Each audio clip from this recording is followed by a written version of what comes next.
O índice glicêmico é uma propriedade dos alimentos, é expresso por um número. Ele está tentando dizer quão rápido esse açúcar desse alimento vai parar na corrente sanguínea. Basicamente isso.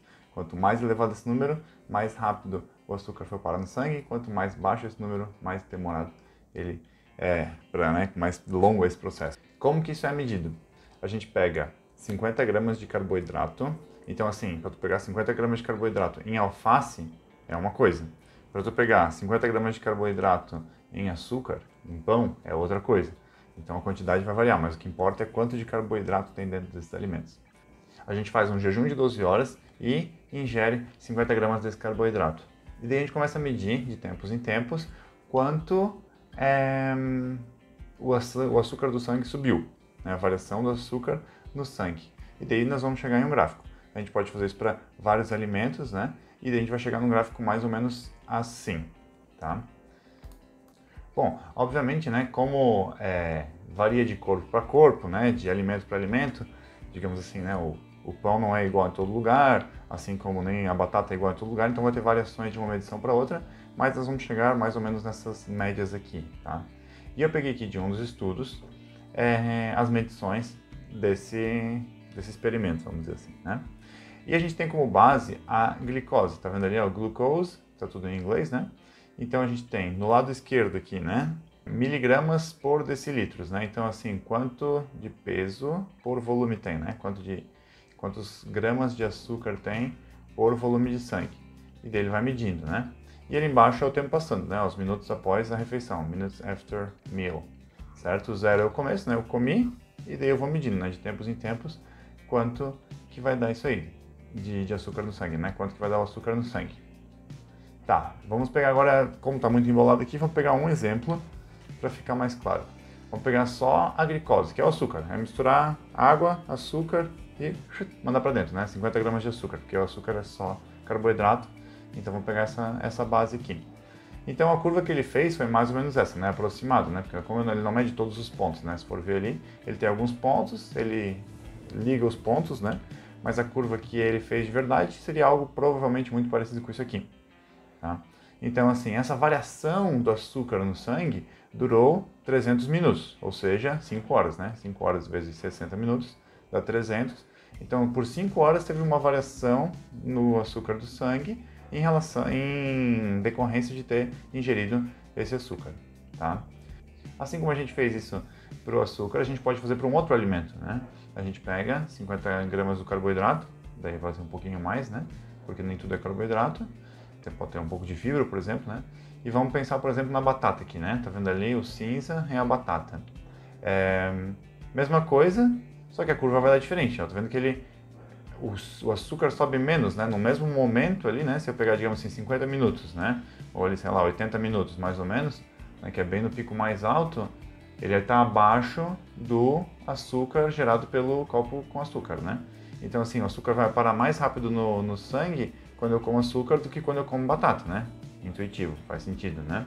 E assim para vários alimentos, né? Ali eu tenho pão, feijão, arroz, lentilhas e mingau de aveia. Então vamos aqui, né? Temos as duas curvas. Para entender como é que é feita essa conta do índice glicêmico, a gente vai fazer o seguinte. A gente vai chegar em 2 horas, né? 120 minutos, mais ou menos onde eu coloquei essa barrinha ali, onde eu posicionei ela. Tá? Esse é o tempo de 2 horas transcorridas depois da ingestão. E vamos pintar ela toda ali, ver quanto que é a área, né? Quanto que é a quantidade de açúcar que foi parar no sangue, né? Total, certo? Nesse tempo de 2 horas. E vamos dizer agora que esse valor do açúcar, afinal o açúcar, assim, eu estou medindo o açúcar no sangue, então vou usar como base o açúcar, a bebida com açúcar, né? Eu vou chamar esse valor de 100, porque o índice glicêmico ele não tem uma unidade de medida, ele não é gramas ou litros ou qualquer coisa, ele é em relação a um padrão que vamos estipular como 100, só vai inventar que a quantidade de açúcar que a gente foi parar no sangue em 2 horas, esse é o 100. Agora a gente faz o cálculo percentual em relação ao açúcar. Então, lembra da batata ali? Vamos considerar a batata no mesmo tempo, nesse tempo de 2 horas ali. Ela está um pouquinho abaixo da curva, ó, tá vendo que ela fica abaixo da quantidade do açúcar. Então, se a gente pintar essa área ali embaixo, vai dar algo aproximadamente como 70%, assim, né? Eu fui lá na tabela, o índice glicêmico da batata é 70, então assim, aproximadamente 70% da quantidade de açúcar vai parar no sangue nessas 2 horas. Então é mais ou menos isso que a gente vê aqui no gráfico. Fechou, né? Tá aproximadamente parelho ali. Isso eu vou fazendo para vários outros alimentos e comparando, né? Então cada alimento vai ter um valor em relação ao açúcar de qual a velocidade que isso vai parar no sangue em 2 horas, né? Para que isso serve, assim, né? Uma coisa importante é saber, assim, que eu vou consumindo o açúcar do sangue para caminhar, para falar, para pensar e metabolizar, né? Então, assim, todas as atividades que a gente faz, a gente vai gastar o açúcar que está no sangue para gerar energia para a gente. Só que sempre que eu não consigo gastar essa energia nesse tempo que ele está disponível no sangue, ele vai ser armazenado, ele vai parar em algum lugar, então ele vai virar gordura no corpo. Além desse açúcar virar gordura, também tem a questão de que quando o açúcar cai, nesse momento que ele está caindo abruptamente, também o açúcar caindo no sangue, né, a quantidade de açúcar no sangue diminuindo, quando a quantidade de açúcar no sangue diminui bruscamente, a gente tem uma sensação de canseiro, assim, a gente tem falta de energia, então um sono, a gente fica devagar, né? Por que isso é relevante? Porque pode ser que parte do bem-estar que a gente tem, ou do mal-estar que a gente tem ao longo do dia, ou a disposição que a gente tem, às vezes não está associada a causas psíquicas, e às vezes está simplesmente associado ao fato de a gente ter o tempo inteiro picos de açúcar e quedas, né, e vales de açúcar no sangue ao longo do dia. Então, assim, você está cansado, daí você come uma bala, daí dá uma energia, só que daí logo já desce, porque o açúcar ele é digerido muito rápido e desce. Esse sobe e desce de açúcar no sangue vai te deixar cansado e energizado, daí vai precisar de energia, daí vai deixar energizado de novo, daí cansado de novo. Então tu fica num sobe e desce que é desgastante pro teu corpo, assim, né? Não dá um tempo dele de digerir e não tem uma constância na quantidade de energia que você tem.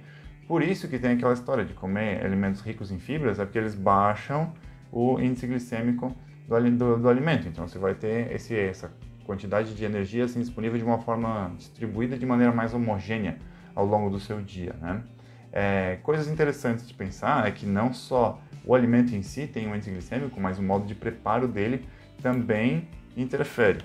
Então a gente tem, por exemplo, a batata, como eu falei, né, tem 70 de índice glicêmico, só que se ela for frita, ela passa para 95. Então, assim, provavelmente, né, o fato de ter quebrado as moléculas mais por ela ter sido, em vez de cozida, ter sido frita,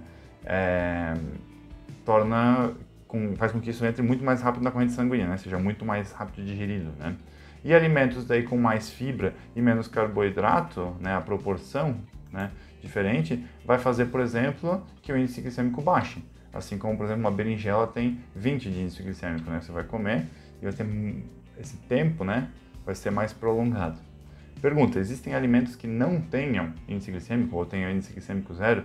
E a resposta é sim. Existem alimentos com índice glicêmico zero, ou seja, não vai ter nenhuma interferência na sua corrente sanguínea, né, em relação ao açúcar, a ingestão desses alimentos, que são exemplo das carnes, aves, peixe, né? Toda a proteína, ela não vai mexer no açúcar do seu sangue de forma perceptível.